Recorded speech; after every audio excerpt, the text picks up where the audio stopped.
Het hier begint sportief bij voetbalclub VV Collum. Al jarenlang organiseert de vereniging een kuiertocht en houdt er een wedstrijd voor alle fanatiekelingen uit de regio. We proberen elke keer dit op touw te zetten. En normaal door dit weekend niks, want iedereen die is nog een beetje brak natuurlijk van de ierwisseling. Dus dan proberen we iedereen samen te krijgen en maar een sportieve uitdaging natuurlijk erin. De kuiertocht is dan 6 kilometer lang.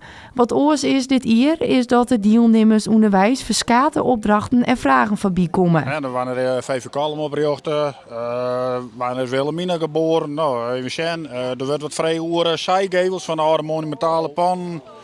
Over het oude gemeentehuis, over de Collum oproer, ja, neem maar op.